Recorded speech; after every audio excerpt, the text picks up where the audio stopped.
बऱ्याच वर्षापासून गॅस वितरण हे सिलेंडरने होत असतं, परंतु पाईपलाईनच्या माध्यमातून सर्व सोसायट्यांमध्ये या वितरणासाठी कल्याण पश्चिम या शहरामध्ये खूप वर्षानंतर याची सुरुवात होत आहे। याचा आनंद आम्हाला सर्वांना आहे। खरं तर सिलेंडरची जी प्रक्रिया असते ती थोडी किचकट असते। सिलेंडर लावणं, त्याचा स्फोट होणं, हे सगळ्या वेगवेगळ्या प्रक्रियेतून आपल्याला आज आपण बाहेर पडलेलो आहेत।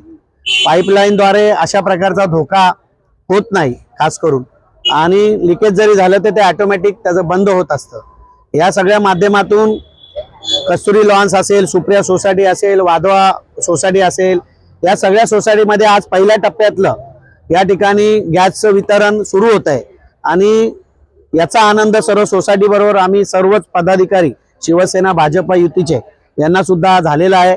आणि आम्ही सर्वजण आज या शुभारंभासाठी सर्व सोसायटीतील पदाधिकारी, आमचे सर्व नगरसेवक, ज्येष्ठ नगरसेवक गणेश कोट असतील, दया गायकवाड असतील, किरण भांगले असेल, अनिकेत वायले असेल, त्याचप्रमाणे येथील सोसायटीतील सर्व सभासद असतील, पदाधिकारी असतील शिवसेना भाजपचे, हे सर्वजण या ठिकाणी उपस्थित आहेत।